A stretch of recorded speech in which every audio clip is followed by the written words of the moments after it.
Hello, everyone, and welcome to Beyond the Red Zone, our very own sports show brought to you by This is Revolution Podcast. I am your host, Jason Miles, and I'm thrilled to have you with us for this sports endeavor we do here.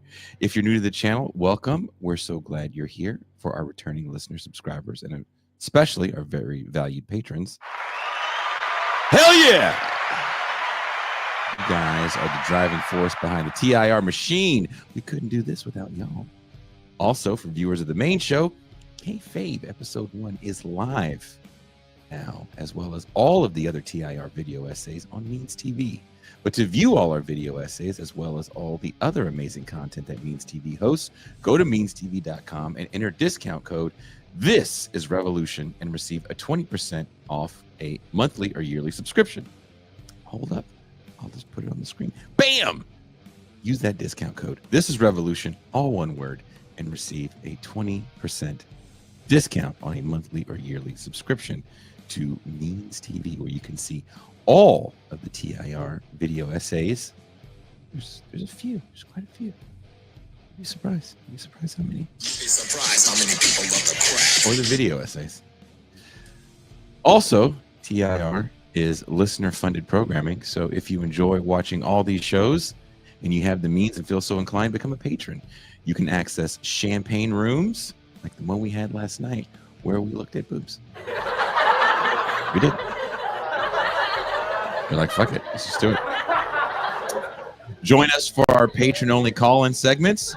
Join us for movie nights, and get our patron-only essay series, The Crisis Papers. Issue 7 is up now, and patrons at the Teenage Anarchist level and above receive the magazine layout for free, while every patron gets the text-only version. If you aren't sure about making the monthly commitment yet still want to support, there is a link in the description to purchase the Crisis Papers wherever you are watching or listening to the show. Click that link and make sure TIR can continue to bring you this level of irreverent and hard-hitting quality programming. Today, let's talk the NBA. In February of this year, 2025, the Los Angeles Lakers executed one of the most seismic trades in recent memory, sending Anthony Davis to the Dallas Mavericks in exchange for Luka Doncic and additional role players. This bold midseason maneuver, intended to forge a seamless succession from LeBron James' twilight years to a new generational dynasty, immediately ignited both hope and skepticism. By season's end, the Lakers had compiled a 50-32 record and secured the number 3 seed in the Western Conference under first-year coach J.J. Redick. Yet their campaign concluded kind of sadly with a 4-1 first-round defeat at the hands of the Minnesota Timberwolves. Much of the post-mortem has fixated on Redick's relative inexperience and alleged stubbornness, particularly his decision to lean heavily on a small ball rotation late in Game 4, a move that critics like Kendrick Perkins decried as emblematic of a coach out of his depth. But reducing the Lakers' collapse to a single figurehead oversimplifies the structural tensions at play, a reliance on superstar labor without sufficient organizational depth, the challenges of integrating marquee talent mid-season, and the broader question of whether star power alone can surmount entrenched inequalities in roster construction. Beyond Los Angeles, the 2025 playoffs have posed equally provocative storylines. Golden State's veterans, let's just clap it up for that, burdened by past dynastic glory, now debate whether the addition of Jimmy Butler, acquired in a surprising late February deal as well, can catalyze another championship run. Meanwhile, Cleveland's erstwhile Cinderella resurgence under coach Kenny Atkinson has faltered to a 0-2 hole against Indiana, raising questions about sustainability versus momentum. And in New York, the Knicks' long-awaited bid for an Eastern Conference Finals berth tests the limits of organizational patience and the impact of star-driven versus system-driven basketball. We'll begin by unpacking whether the Lakers' shortcomings truly stem from Redick's rookie missteps, or whether they reveal deeper contradictions in an NBA increasingly defined by blockbuster trades, superstar narratives, and the uneven distribution of supporting labor. From there, we'll survey the wider playoff landscape. Do the Warriors still possess the cultural and competitive capital to reclaim a title? Was the Butler to Golden State deal the year's coup de grace? Can the Pacers' balanced roster finally burn out Cleveland's fairy tale? And do the Knicks have the institutional will to shatter decades of Eastern Conference glass ceilings? To discuss this with me, I have my very upset Cavaliers co-host, Macadocious Rex.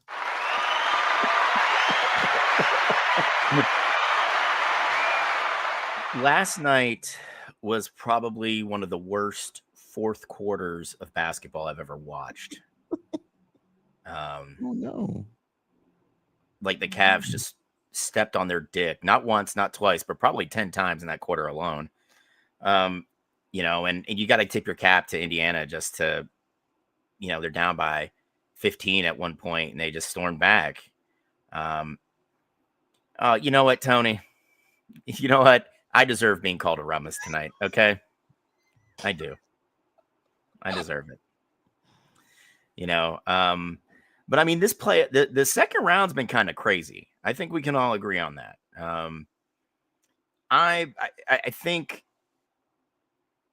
Boston's got to get their shit together, right? Because their window to contend is closing quick because of the changes in the cap. They've got two players that are going to be pulling down damn near 60 mil. That's a lot of millions. That's a lot of fucking money to divvy up between two players when you have 13 other spots on the roster, But the Cavs, they've got some depth on the bench, but we're seeing what happens when you're missing 2 out of your 3 stars, They had a pretty, like Mobley and Garland had a pretty gnarly collision. I hope they come back for game 3. I think the Cavs still have a chance to win, but you never want to go into your opponent's building down 2 games. You never want to do that, right? Indiana, like you said, that's a deep team, and you've got arguably one of the best players on the planet in Siakam on that squad, and then Tyrese Halliburton, man, fucking dude. That's all I got, like he's a gamer, man. And then when you look at, New York and Boston, I mean, New York's progressively gotten better over the last few years, right? Zahir, you are not kidding. It's like I'm going to step on my dick and then twist my own balls. Yeah.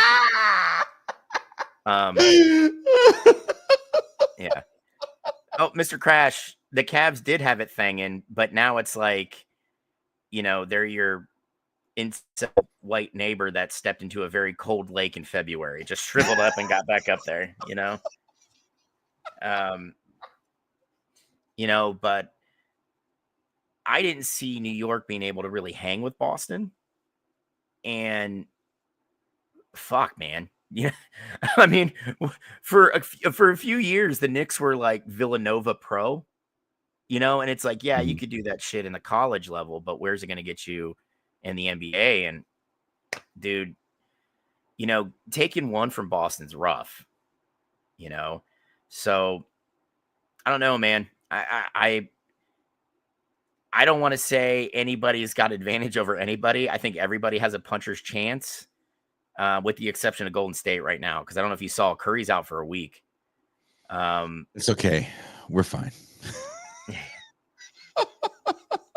Dude, Curry has been in one of those zones, like other worlds, man. Just like he's the guy from like the Pepsi commercial that's just like covering his eyes and all you hear is the bottom of the net as he's just throwing it up from everywhere. It's kind of insane. And he was cold that last game. He was pretty cold. And then he just, well, I mean, he's allowed to have one cold game when he's just been blistering hot for wherever, Oh, so here, I wish that would have happened. Bug out, is that Jeremy Lin's music? It's like Jeremy Lin comes out of the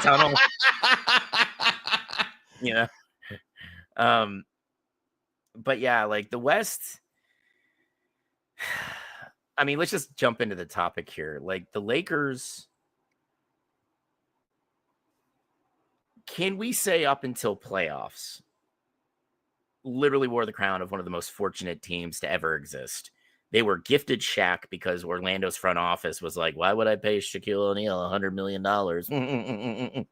And then he takes his ass to LA. You guys ready to hear the Kobe Bryant trade? You ready to hear this, everybody?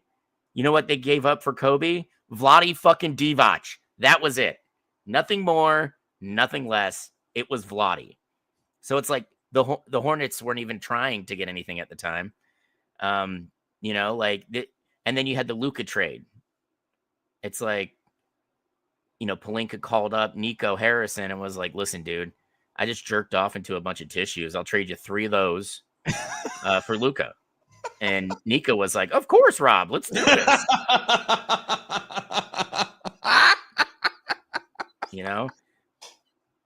But when you get down to the systemic issues with the Lakers, and we've said it all season, have we not? This is not a deep team.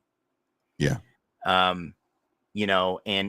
Guys like Kendrick Perkins, fuck him, dude. You were a goddamn role player and barely contributed at that. So, we know you're there for the hot take because that's all Kendrick's good for.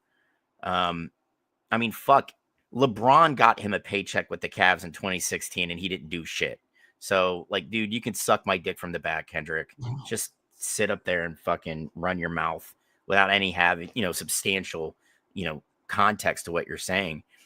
When you only have 5 guys that are going to contribute anything on the floor, you're going to play the shit out of them.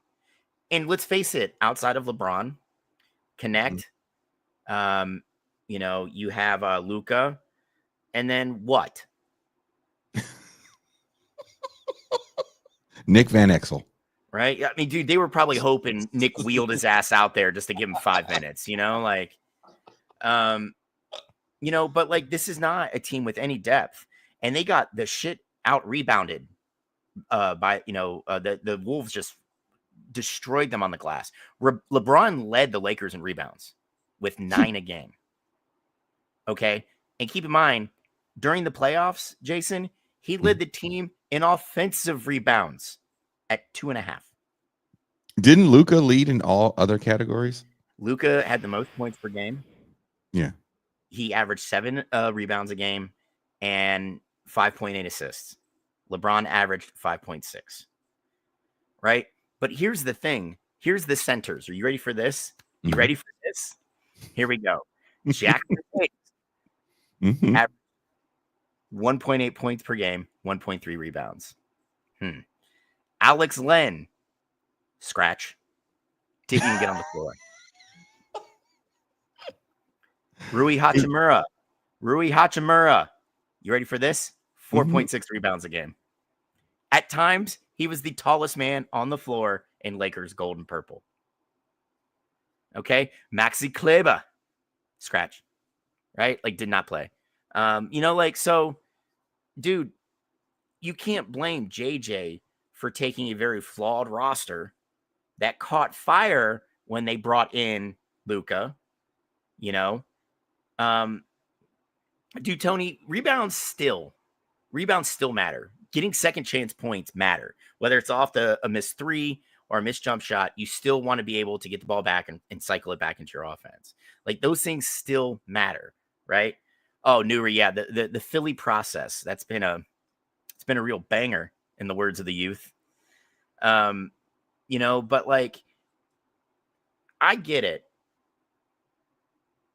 that you want to keep LeBron happy. And going into last season, he's like, listen, I'll take less money, not a lot, but some less, so we can bring in, the pieces so we can contend. Right? But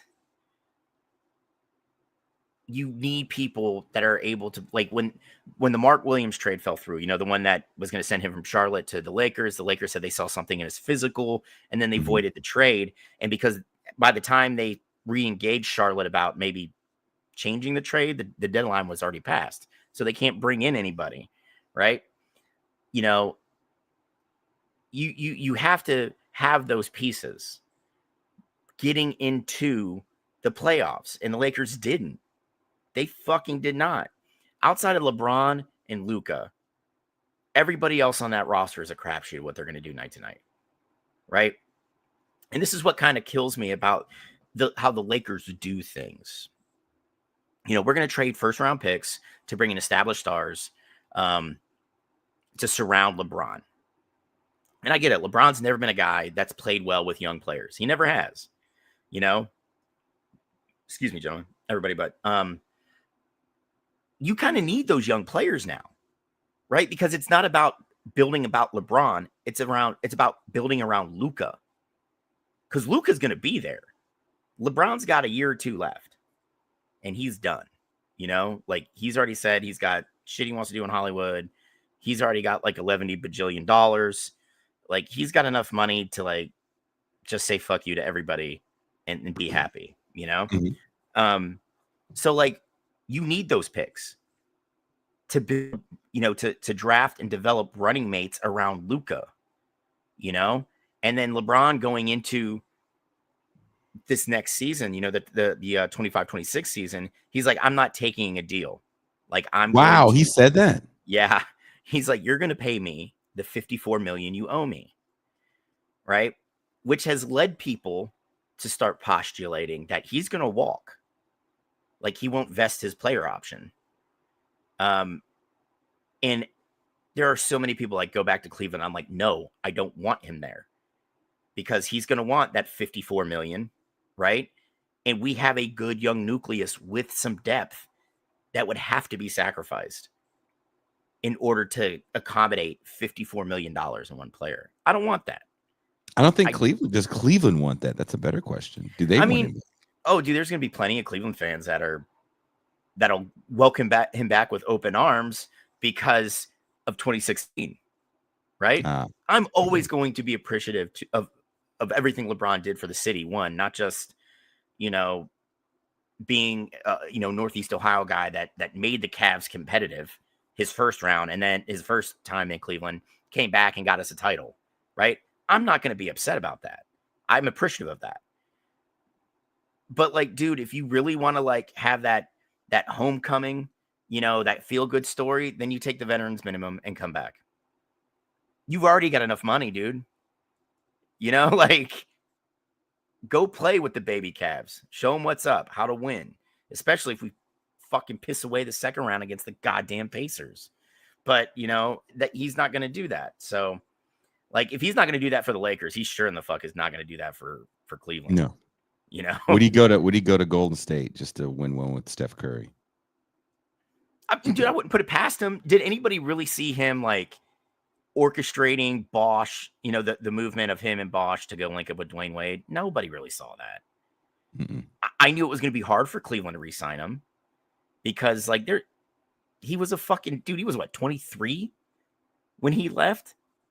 You know, like, he was a kid when he got drafted. You know, he was a young, he was a very young man when he left the first time. You know, and he went and established his bona fides and then came back home and got Cleveland the one thing we've been like yearning for, like a crack fiend, which was a title in a major sport, you know? So like, it's just, I mean, I wouldn't put it past him. I could see him like as a big fuck you. I could see him like, well, you know what? I want another ring. So yeah, I'm going to sign a 1-year deal with a player option at like 20 million. And then just watch the fucking, the Bus family's head explodes. You know, just you said you wouldn't take a deal, and you went to San Francisco.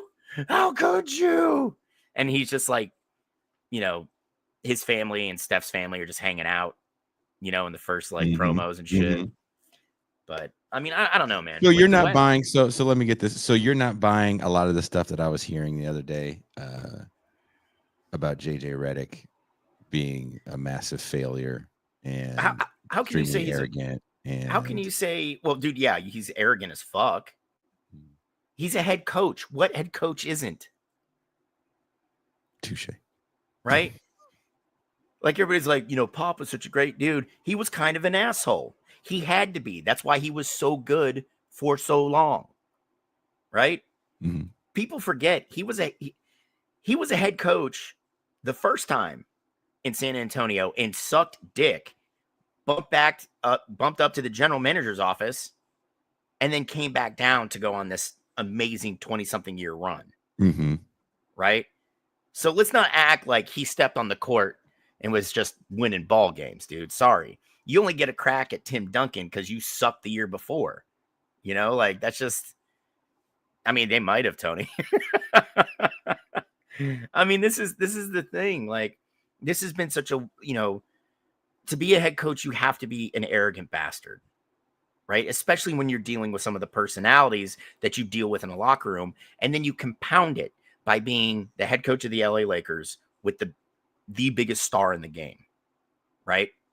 And the biggest star in the game really torpedoed multiple titles in Cleveland the second time by getting his friends checks when they could barely move, a la Mike fucking Miller, who his one claim to fame in Miami was being able to shoot a beautiful 3-ball and move occasionally. By the time he gets to Cleveland, he can't even move. And to make it worse, he can't shoot either. So, like, fuck you, dude, But, LeBron the GM has fucked LeBron the player for quite a while now. The thing is, Redick, I think, did the best he could with what he had. And this is his first job. And this is honestly probably the worst first job you could have. They improved their record. Mm-hmm. They were a 3 seed. I think people need the Lakers to win like people need the Cowboys to win, because there's such a global franchise. You mean the league office needs them to win? Because we plebs on the ground, mm-hmm. unless you're a Lakers fan, fuck that. I want to see them lose all the time. I want to see the Lakers go 0-82. That's what I want every single year. I don't mind seeing the Lakers lose because I am a hater. Yeah. I'm from Cleveland. Yeah. This is my job. Okay, this isn't just something I picked up. When you are from Northeast Ohio and your teams are based out of there, you hate everything successful. You hate the Sistine Chapel because a successful man painted it. Okay? You hate the Lakers for all their titles when we only have one.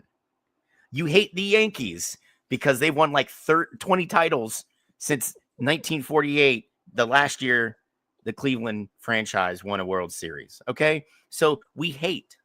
And it is my job. It is who I am. All right? If there is no more hate flowing from this part of North Carolina, it's because I died. And that hate is gone. It's left this world.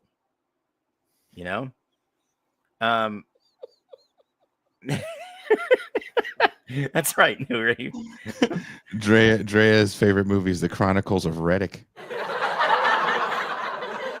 But like let's just face it, it's the worst first job to have.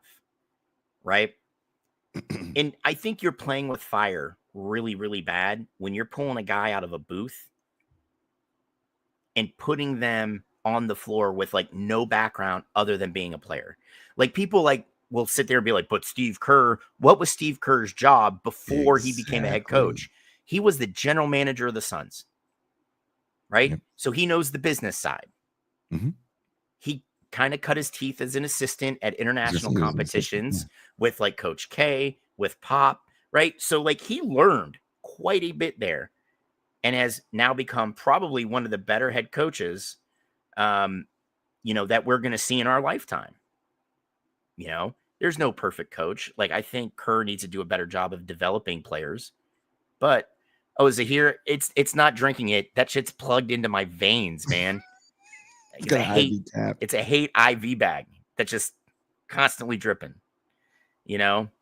But again, with the salary cap restraints now, right? And with the new punitive measures as a repeat offender, a lot of these teams realize my window to get like a big 3 and then have some develop draft picks to flesh out my bench and still have like a mid-level exemption so I can bring in a veteran. Mm-hmm. It's only about 2 to 3 years now. And then what you do is you have to jettison 2 of the stars and then draft and develop new ones. Like that's the game now. And that's okay. I think honestly for the sustainment of the success of the NBA, that's what you need. You've got to be able to build and grow new stars. You know, that's why everybody's like, well, fucking Siakam's never going to be a star in Indy. Yes, he will. Yes, he will. Tim Duncan, fucking David Robinson became stars in San Antonio. And what the fuck, sports-wise, has San Antonio ever done prior to drafting the Admiral? What other team is it? There's nothing in there. They're just got a Division I football team like the last. You have the UTSA Roadrunners. You know, that's what you have. That's it. Yeah, there's nothing. San Antonio, I don't know if you know where that is in relation to like Houston and and Dallas and stuff. Listen, I know they have a Riverwalk there. That's all I know.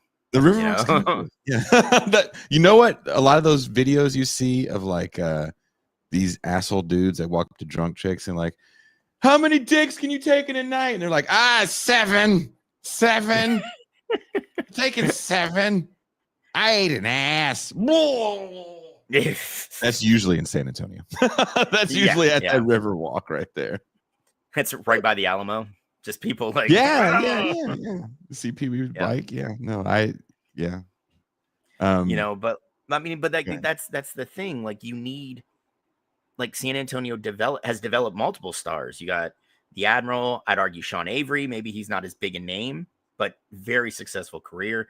Duncan, Kawhi, right? Like, they've managed to build, you know, names there, and it's grown the game. I think Siakam can do that in Indy. You know, like, whether we like it or not, the NBA is going to expand. You know, you want big names to grow and develop, you know, in smaller markets to grow the game, because that's the goal. You know, that's what Silver wants. He wants this game to blow up. And I think what he really wants is to have like a club World Cup, you know, like the NBA champ plays like the champs of Germany or France, you know, whatever. Because can you imagine that? That would be fucking nuts. You know, I think that'd be fucking rad as shit. And slowly basketball overtakes football. I don't see that happening. You never know. It's a similar concept to football, right? You don't need a lot of money to play it. You know, no, but you do need a structure to play in, and a lot of countries don't have that kind of space or the funds behind. You know, I've seen kids national programs. I've seen kids take a milk crate or something with a hole in it and have a makeshift ball and go pretend like they're playing basketball, just like you see people have makeshift soccer balls. Yeah, but it's, you know, as well as I do, that's not the game anymore. You know, like, no, not at all. We have 14 and 15-year-old kids being signed by Major League Baseball Latin America programs. Jesus, you know, like, it's once you've got a hole in the bottom, you're halfway there, Jason Myers.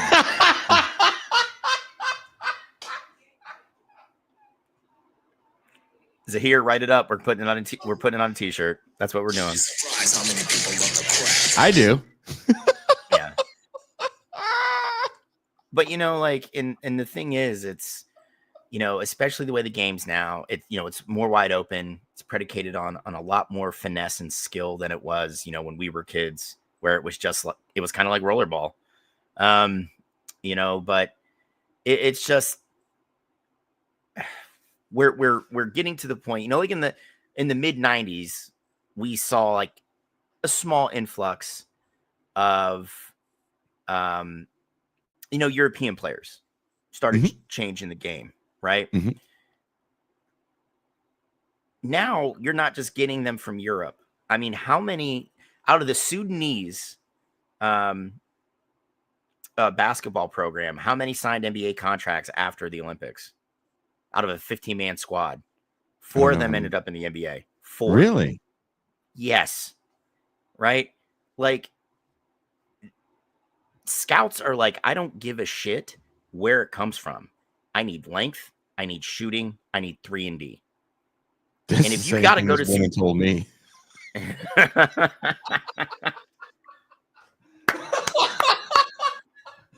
Exact, and she said it just like that too. Like she was running down a checklist. I need length.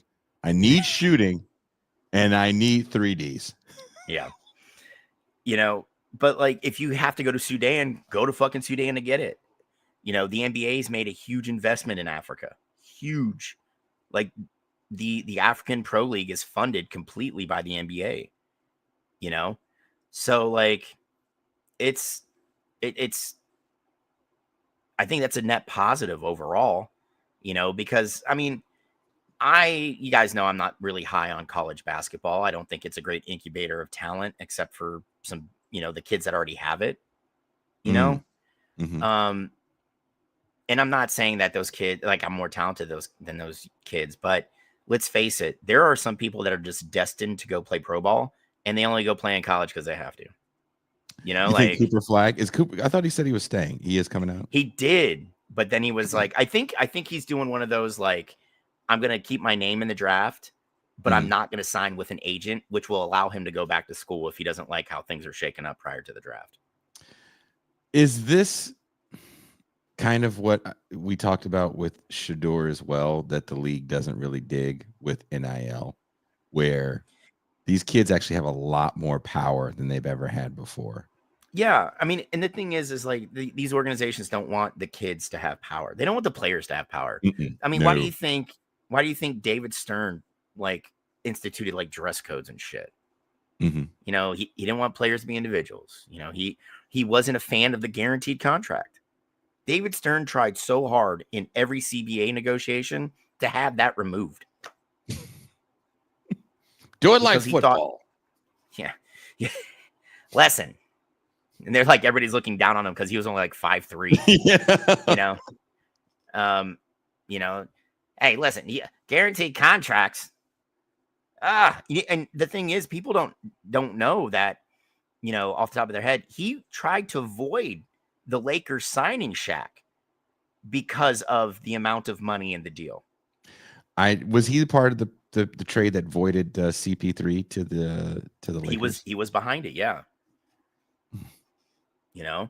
I mean, and the thing is, it's, as these kids start, pulling back and getting more power as they, honestly become more self-aware of what's going on around them. The leagues, all of them, are going to be at a loss because there's nobody out front that's willing to go work with the players directly, right? There's always an intermediary. There's always something else, and it's, to me, that's a self-defeating thing. Mm-hmm. If the reason that you're making a shit ton of money is the TV money, which is essentially what it is, right? TV and streaming.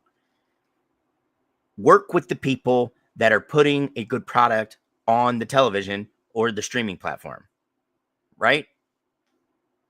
Any problems, like at this day and age, at this point in time, there's so much fucking money in these sports. There shouldn't be acrimonious CBA negotiations. Everybody should be getting their cut. Because I know we're kind of hitting that critical mass point. Oh my gosh, sorry guys. I don't know what the fuck is going on. We're hitting that critical mass point where maybe we're getting too much. And some of these, like, look at Major League, ESPN canceled their contract with Major League Baseball. That's crazy. Yeah. Right. So, maybe we are hitting that point, but right now, which you and I both know, that's all, like, these organizations, these leagues don't see past the end of their nose. That's it. We're going to focus on this season, and that's it. Right. And, when you look long term, though, your partners aren't the owners. That the owners aren't making you money. The players are making you money. And the owners are in turn making money from the players, right? Right or wrong. Mm-hmm. That's just how it is.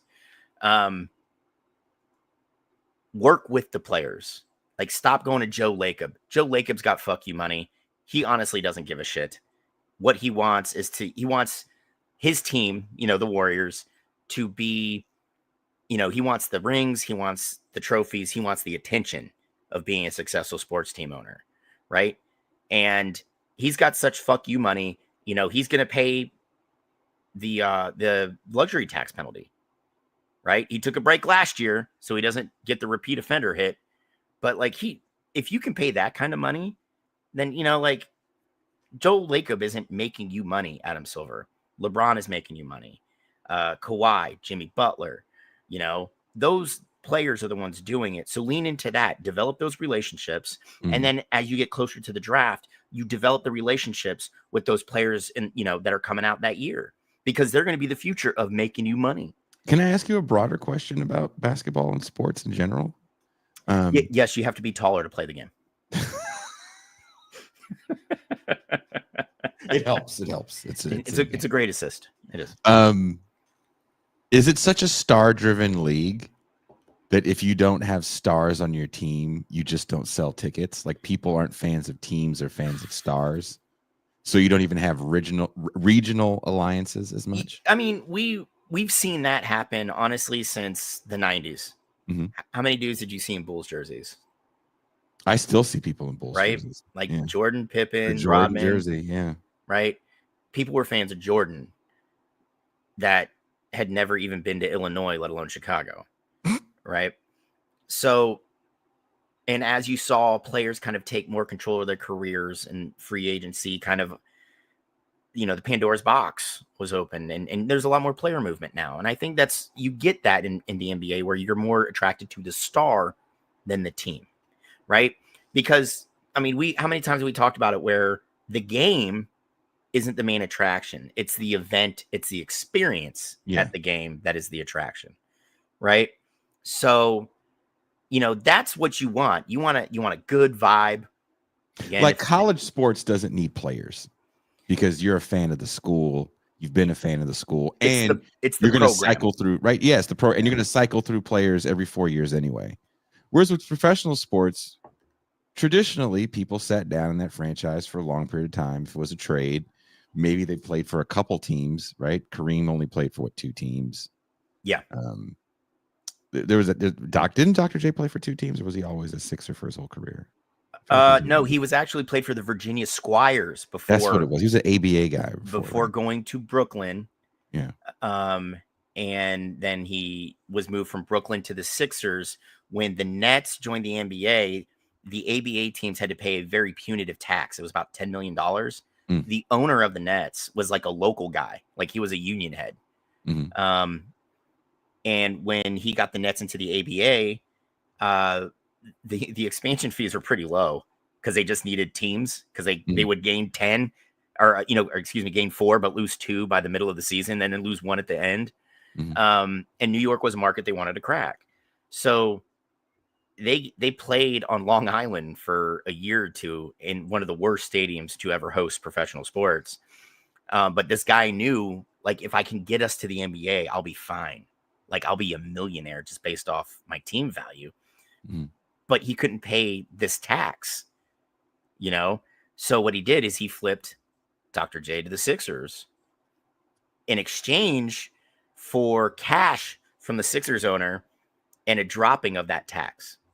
So he literally just took some money, and I think it was like a draft pick and a couple players, and paid the tax so he could maintain ownership of the Nets when they joined the NBA, and then sold it like 2 years later and just rode off into the sunset. Damn. If you guys want to read a good book about the ABA, it's called Loose Balls. Fucking phenomenal book. I read it in like 2 days. I couldn't put it down. But is that moment over? Well, no. Kobe played his entire career as a Laker, which it's because Kobe just wanted to be in LA. Kobe and his dad had a plan from day one, right? You're going to go to a private school that's a prep powerhouse, and you will not play for anybody but the top teams, right? And when the fucking Hornets picked him, dude, Jelly Bean's in there, gun to heads, just like, you better trade my boy.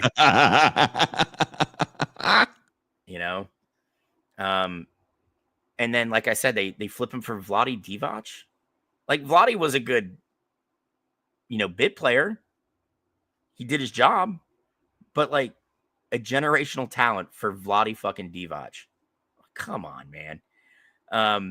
But I think that's what it was. He just needed to get to a big market, and he was going to stay there. If it would have been New York, I think he would have stayed there. Really? Yeah, dude. It's just he had plans, and playing in Charlotte wasn't going to help him achieve those plans. But just imagine how different things would have been. Kobe Bryant, 22-year Charlotte Hornet great. I wanted to make a really bad joke, but then Tracy McGrady. I mean, if Kobe played in Charlotte, he'd probably still be alive. Just saying. Because there's no reason to take a helicopter to beat traffic. Nope. Not even a little bit. I mean, that's the most I'm too rich, like I'm too sexy, like I'm too rich for these people, too rich for these cars. I don't need to go far. Dreamer, the Lakers did start in Minnesota. Yes. They were one of the first teams to and Utah started in New Orleans because right. there is no jazz there. Yeah, there's nothing but heat and rock in Utah. No, there's no. And apparently, Mammoth. That's a new Utah hockey club team. Yeah. Or Mammoth, something like that. They just picked their name. But it's for basketball that I think you're going to, we've seen people follow players, and that's okay. Right. But I think when you look at like baseball and football and hockey, you still have very loyal followings to the team. And that's just the nature of the sport. In basketball, there's 15 players on a team. That's including your 3 that you don't dress, for games. And it's a smaller roster, so you can get more acquainted with the player. Can you do that? Yeah, Hunter Mormon Jazz is just someone falling asleep on top of the organ keyboard. Right? But football, baseball, hockey, baseball and hockey both carry more than 20 points or 20 players on a team. Football, you've got 53, and they're getting ready to expand it to 57. So, like, it's harder to, like, I guess, connect only with the player, But I mean, I don't think it hurts the game. I mean, players in the community mean a lot they did. I don't know about now as much because I think there's just so much movement. Dude, players are always active in the communities. I mean, Steph Curry is staying in the Bay Area. Draymond Green is staying in the Bay Area. Clay, I don't know if he still has a house in the Bay. I think it was kind of rough for him to leave. I mean, dude. Steph's he's got to exploit workers in the Bay Area. That's why he's got to stay. That's his bag, man. Yeah, that's his bag. Union schmunion. Yeah, fuck you guys. I'm in one, but I don't need to help you. Well, the team did that to the city of Oakland. The team owed the city of Oakland, I forget how many millions of dollars when they left. And they just you get it out of us. Yeah, you cross the bridge, bro. Yeah, okay, fuck off. Yeah, have fun trying to keep the A's. Fucking the mayor of Oakland's just like, God damn it, these assholes. Yeah, I got enough problems trying to hide this money.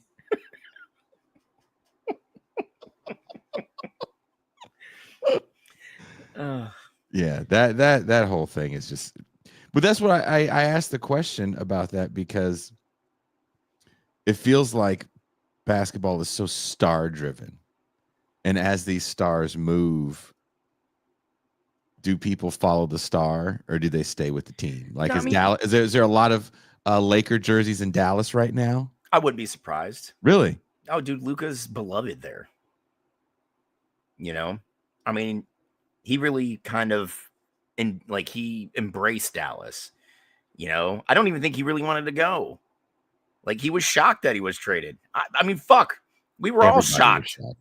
Everybody was shocked. Like I said, Nico was like, yeah, Rob, just send over, put them in the Ziploc, tighten it, and give me those jizz tissues, and I'll send Luka right out. I'll pay for him to fly first class. Fuck it. Let's go. It's just, when I was like getting back from Afghanistan, it was my second rotation when LeBron left.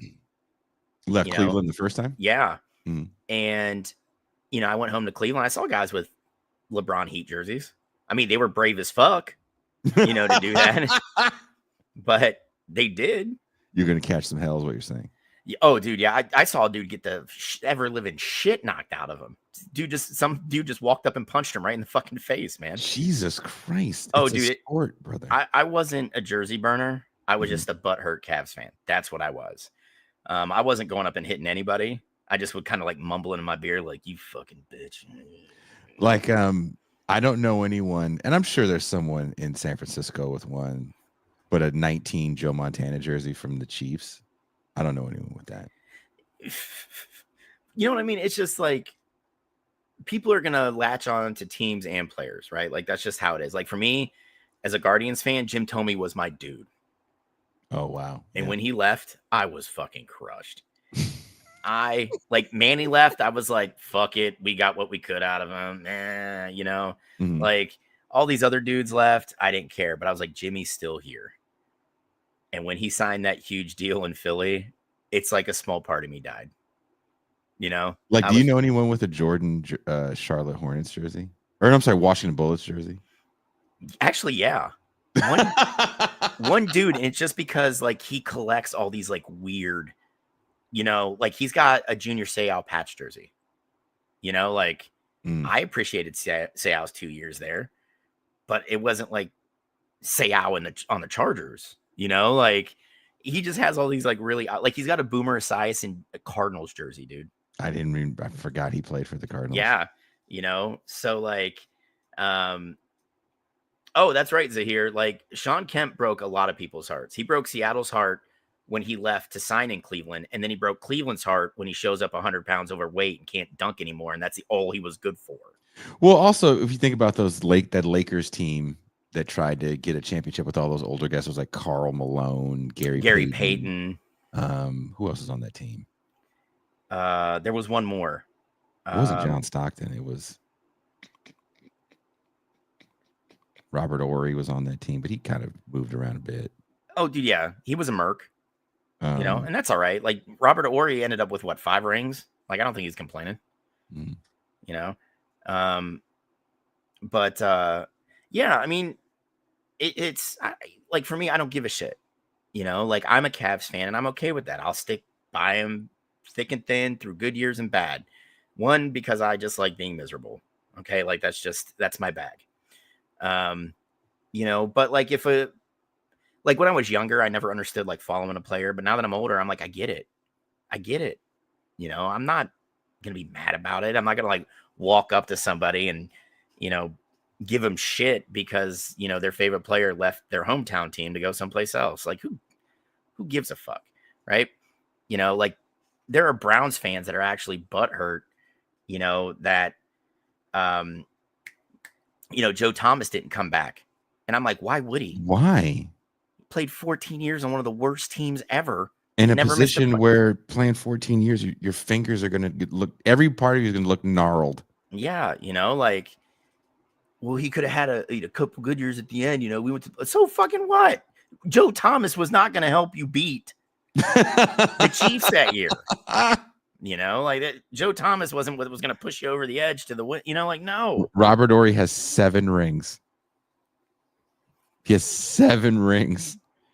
Dude, good on Big Shot Rob, man. Yeah, he had. Yes, talk Good about on, ice in your dude. veins. Robert Ory was ice in your veins. You know, the thing is, nobody can ever talk shit to Robert Ory. No, because he didn't earn those. Yeah, I did. He can just put down 7 fucking rings and be like, "There's only one person with more than me." And his name's Bill fucking Russell. Okay, yeah. That's it. Yeah. You know, like Robert Ory was that guy. It's like, oh man, the Sacramento Kings are making a run, and it's like, oh, here comes Ory. No, you're not. Nope. Your run's over. Ory's about to hit 3 threes and just end this game right now. And just look at you with that shit-eating grin on his face, man. Like it was, you know. But yeah, I mean, the sports world's different now, and that's okay. You know, like UCLA's in the fucking Big Ten. Who saw that coming a couple years ago? You know, like, if you can't bend and flex, don't watch sports, man. Just that's fucking fair. Don't. If you're going to be the guy that pisses and moans about player movement, I already know you were the dude who, if you were alive, was sending death threats to Roger Maris for breaking Root's home run record. in 162 games instead of 154. And also sent messages to the colored fella that was going to break it as well. Yeah. Yeah. You actually burnt a cross on Hank Aaron's front lawn. You know, like listening to people that were not alive talk about how angry they are that like Negro League statistics are added in now for baseball. Like, who gives a shit? Yeah. And here's the thing. You know who drove that whole project was the Professional Baseball Hall of Fame. Yeah. It's not called the Major League Baseball Hall of Fame. It's the Professional Baseball. But why do you care about records that are never going to be broken? No one's going to win 511 games as a pitcher. Oh, dude, sorry. Yeah. Like no one's breaking Cal Ripken's record. No. How? No one's breaking DiMaggio's 56 straight games. Nope. You know, and honestly, between me and you and everybody listening, no one's breaking the fucking home run record either. Who's breaking 5,000 strikeouts? Yeah. You know, like, I was like asking these questions seriously. Who's going to have more hits than Pete Rose? Yeah. Dude. Maybe Otani. Well, Shohei needs to make sure his elbows fucking hold up, man. If Shohei Otani can hold up, yeah, he may be a problem for some of those records. Yeah. You know, and again, he's a generational talent. He should be chasing that type of shit. You know, and the thing is, what we've seen is a lot of these baseball players, while, you know, nutrition and recovery and all that stuff, these guys are living and breathing it now. Again, we're not the days where us watching Mickey Mantle sip beers and smoke cigarettes in the dugout, you know, those are long fucking gone, man. But like dudes like Mike Trout, he should have been in the same space as Otani, except he hasn't even played like half a season in 5 years. Mm-hmm. Like he can't stay healthy. You know, he's one of those guys we have to wrap in bubble wrap. Should have take steroids. Yeah. You know, give him the juice, you know, but like you know, I'm with you. Why are we pissing and moaning about records that aren't going to fall? None of those records are going to fall. Just because you add Josh Gibson's extra 100 home runs. Bro, get this. We're going to see 6-man rotations where no starter goes more than 4 innings anymore. Who's going to win that many games? You know, so who gives a fuck? Do you ever like look at pitchers' records? Like I was a stat nerd, right? When I was a little kid, and I would just read every record and stat. It's like 35 wins or something like that. This is an insane number. Yeah, and nobody now was saving 40 games back then. Yeah, and now your top starters are maybe hitting 20, maybe more often than not. When 18. like Dwight Gooden was throwing 10 complete games, going 24-4.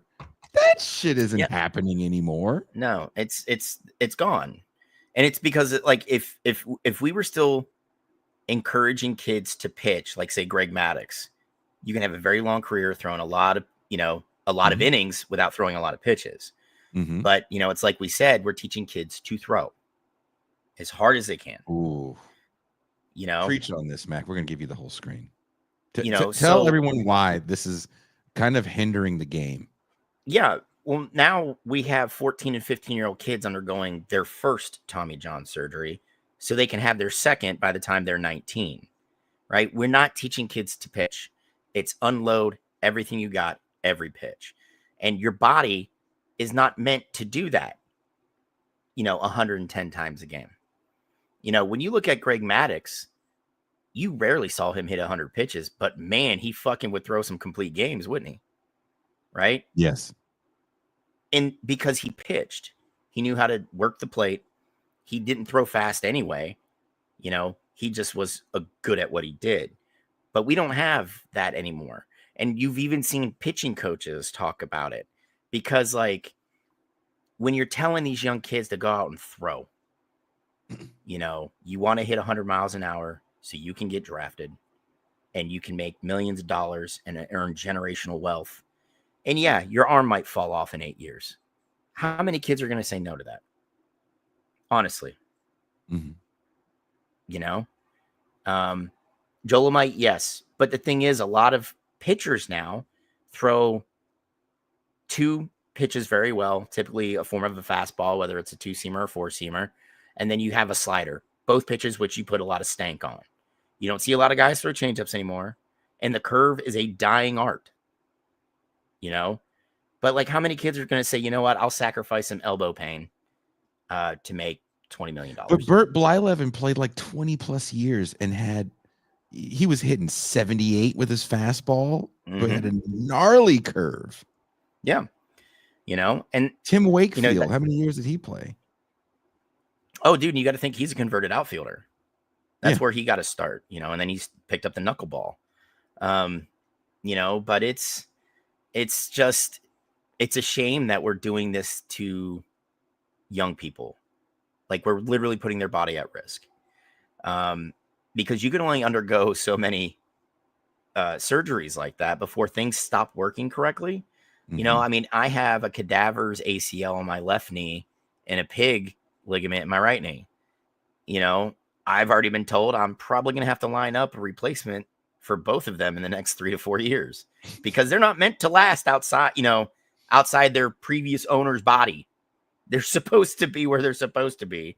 I'm just borrowing them for a certain amount of time until I fucking have to go borrow some more ligaments from something else, and that's what we're doing to these children. And that's what they are. And the thing is with football, kids are getting bigger, faster, stronger. I mean, again, what's the school? IMG. Yeah, IMG. It was started by agents, right? Yeah, it's a sports agency. That's IMG is a sports agency that runs a school. How fucked? Yeah. And they do all sports there, by the way. Yeah, and you got to think it started with tennis. That's where it started. And you used to make a lot of fucking money in tennis. Yeah. I mean, fuck, dude, you still can. And that's tennis training is pretty. Look, all sports training at the professional level is extremely intense. I don't care what you're doing.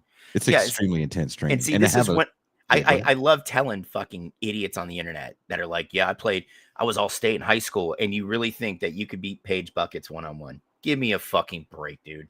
You really they have these videos. You know why? Because they have these videos, and and they lie. So the internet, here, look, I know maybe you've never heard this before. This may be the first time. Sometimes people lie on the internet. What? I know. But I heard on the internet that tariffs are good. No, it's complicated. But what? Yeah. So what they do, I don't know if you've seen some of these videos.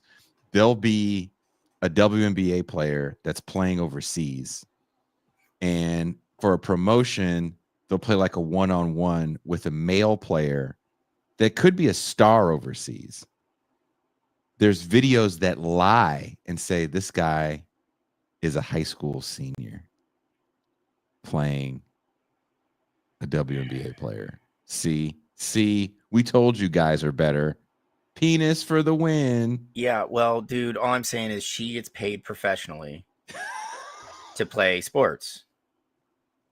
I, on the other hand, get paid next to nothing to talk and write about them. So obviously, I think Paige has got the edge there. I'm just saying. It's rather frustrating to see, because if you don't know international sports and you think a 16-year-old is just, giving buckets to a professional athlete, and you find out, oh no, this is another professional athlete playing another professional athlete, and this person is, at a very high level in a country that maybe you never heard of, and you can't dismiss these people as not being very good. If you think you're the best basketball player around and you're just killing everybody at the Y, you're just giving them buckets at the Y, and someone that played international basketball walks onto the court, you're done. Oh, dude, he's gonna. That international player is going to run you off the court and then go fuck your mom. Okay? Bravo. Like would you leave the Y, Jason? Would you leave the Y and you're skulking about like changing your sneakers like motherfucker? Man, now I got to go back to my mom's now. And everyone knows. And bro, he's laying the pipe to Ethel on the couch and just like being like, you can call me daddy now, bitch. And you're just like, no. International Yeah. players are automatically Damians. Yeah. That's kind of how it works. It's an automatic Damian. If you think some dude with goofy cotton shorts that aren't the cool basketball shorts shows up and he goes, can I get in next? Just ask him where he's been for the last 5 years. Yeah. And if he says Dubai, don't let him play, or make sure he's on your team. Or if If he's on your team, just you're gonna have 20 assists. Yeah, Barcelona, Madrid, Yeah. Paris. And he goes, I was just in Egypt. Yeah. Oh, word. Okay, yeah, you're on our team. Yeah. Yeah. I got. What's your name? I dude? got Egypt I don't guy. give a fuck. I got new guy. Egypt I got guy, new come on, you're over here. Yeah. Well, I'm not really Egyptian. Yeah, we know.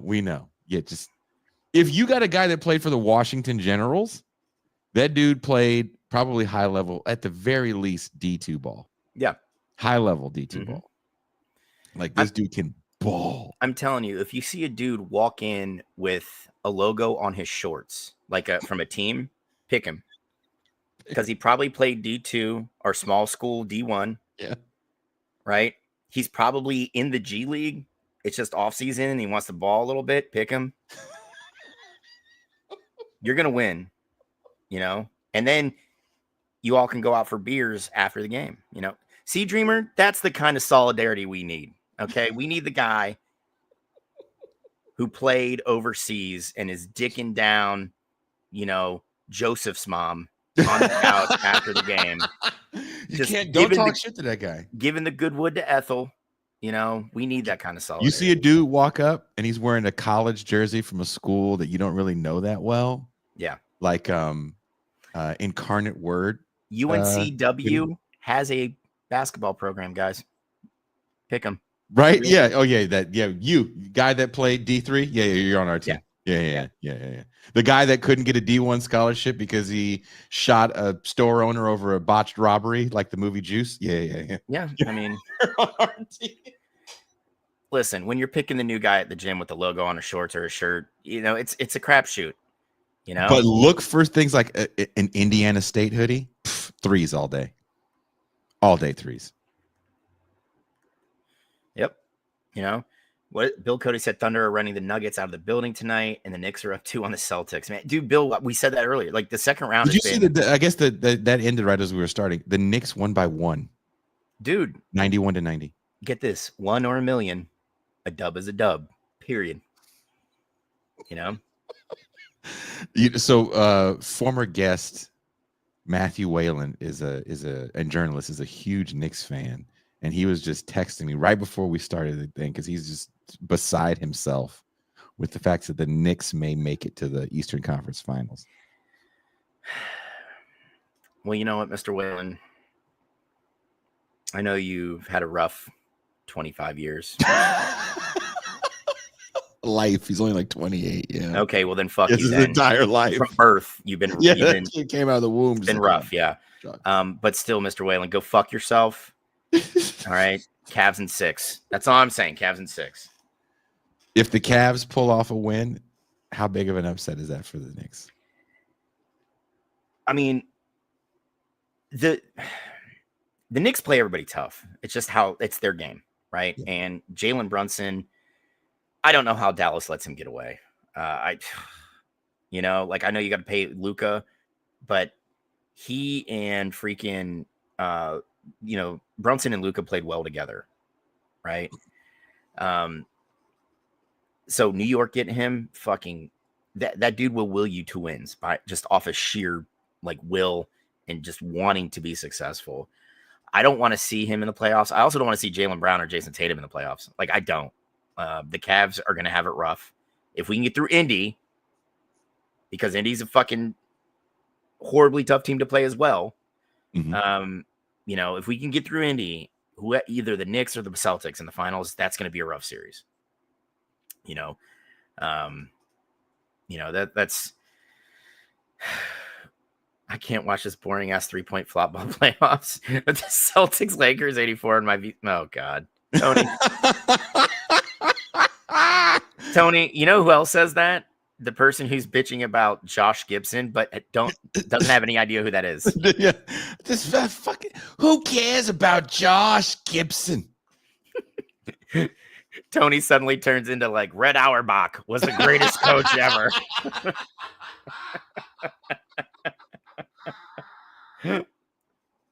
Once they gave these people the right to vote, it was just over. America's not the same. Civil rights, who needs them? Oh, God, please. Make America great, please. Can someone love me? I had a life once. Sounds like Conquest from Invincible. You know, I'm only what they made me. Nobody loves me.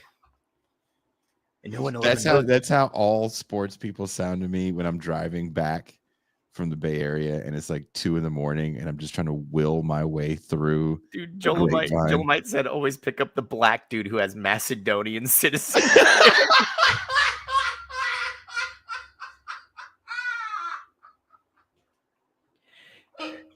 Yo, new guy, why didn't you drive here? Well, I don't have a driver's license, man. I don't have one from the U.S. anyway.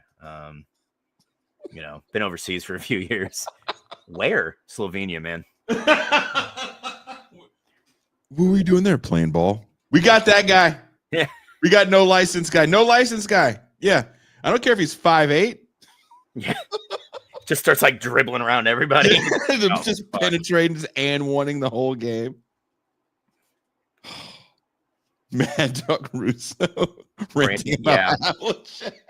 Yeah.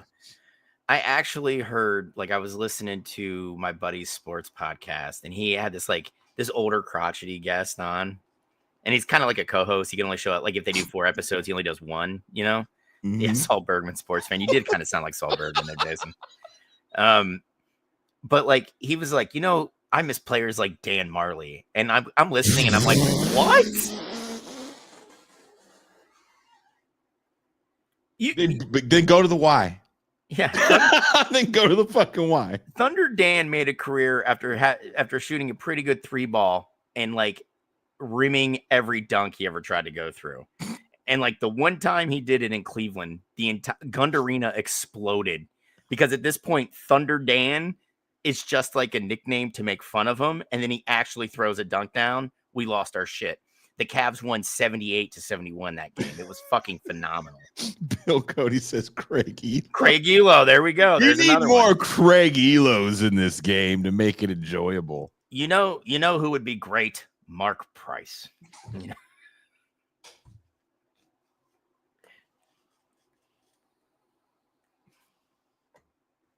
Just start naming white players that played for the Cavs in the 80s. Just... hey, we need a Lambeer. This team needs a Lambeer. No. If this team had a real Lambeer, we could do something. We can make these finals. We need a Lambeer over here. We need a Lambeer. That's all I'm saying. That's all I'm saying. Bill Lambeer, professional wrestler, masquerading as an NBA player.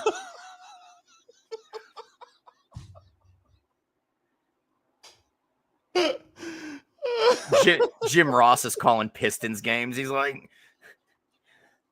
my God, Lambeer with the clothesline from hell. Here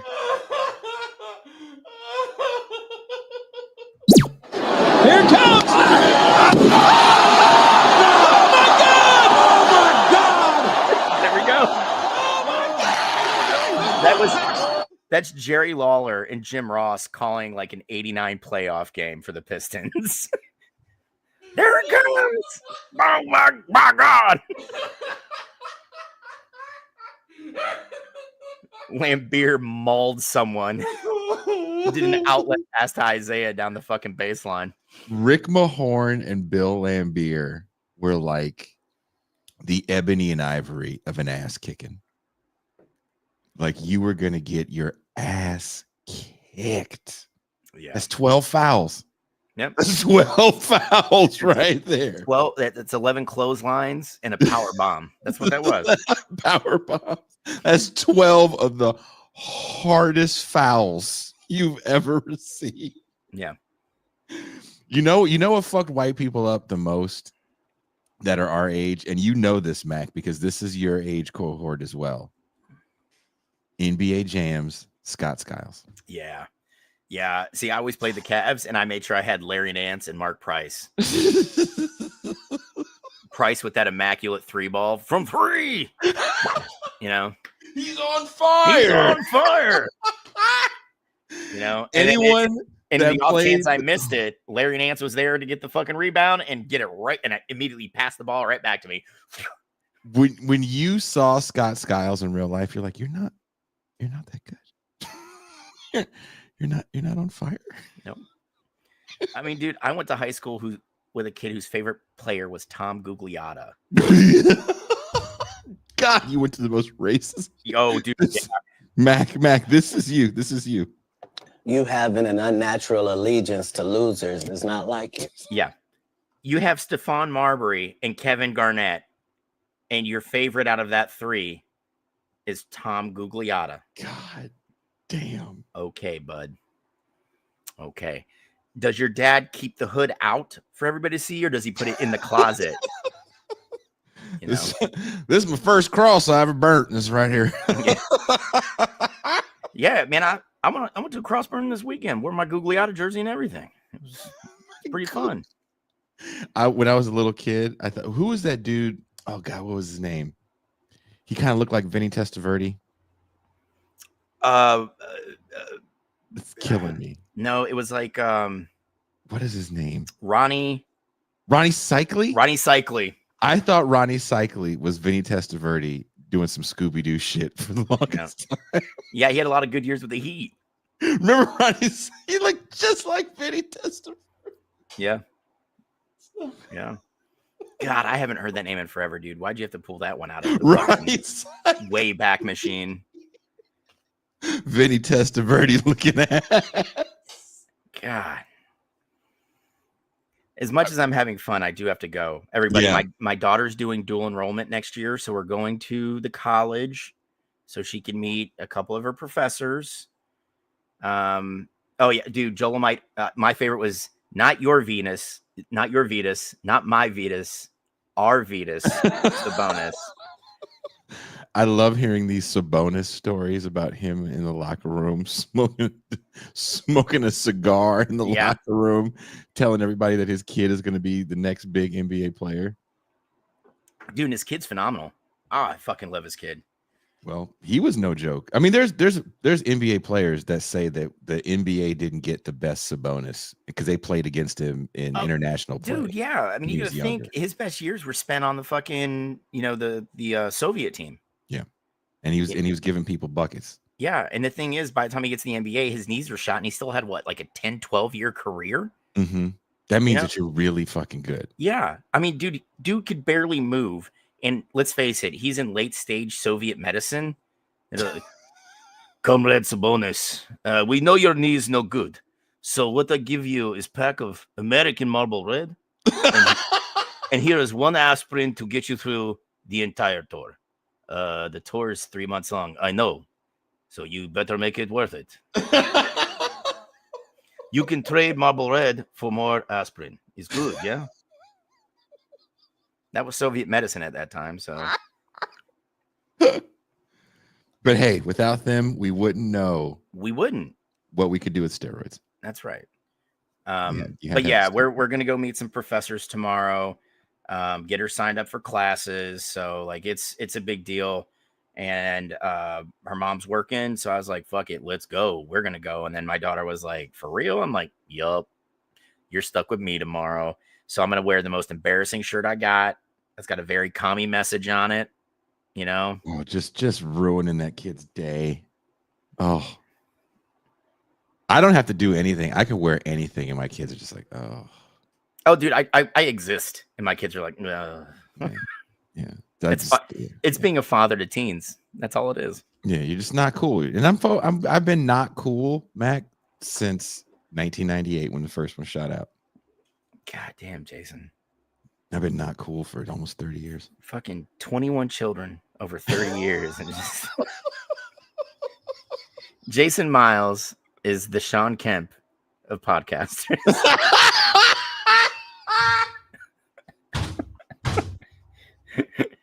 Jason goes to a town. He's like, oh, skeet. Just Because I nut quick. that's right.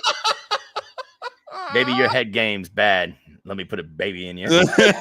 Yeah, you're too toothy. This will be a lot better for insertion. In the butt, it's safer. No. Let's just risk it. It's like Russian roulette with looking at penis. Jason knocks her up, and then he's got to go get a swab. It burns when I pee, Doc. Playing that dick Russian roulette again. Yeah, what can I say? Yeah, you lost many. We have a bingo card, sir, for the diseases you've been coming in here with. Jason's got like a frequent customer punch card, and he's like, "Whoa, Mr. Miles, this visit's free." Ow! I'm there for ribbon cutting ceremonies for free clinics. We'll get out of here, Mac. Thank you so much for hanging out with us. Thank you so much for all the basketball talk. I will be back tomorrow night with Mean Jen Bajlan, where we're going to talk a little Syria. So, yeah, guaranteeing no one's going to watch. Oh, dude, we're just gonna have to have like a fun champagne room to get over the Syria talk because it's nothing but depressing coming out of there right now. Yeah, it's I'm not doing a champagne room. I'm tired. I'm burnt. You win. You people win. And I showed boobs in the champagne room last night. And muff. It was a whole frontal shot. We are getting this close to Jason just hanging dong on air, guys. Just a little bit more. Thank you guys so much. Mac, be safe. Have fun tomorrow. It sounds like it's going to be a great time. It will. We are out.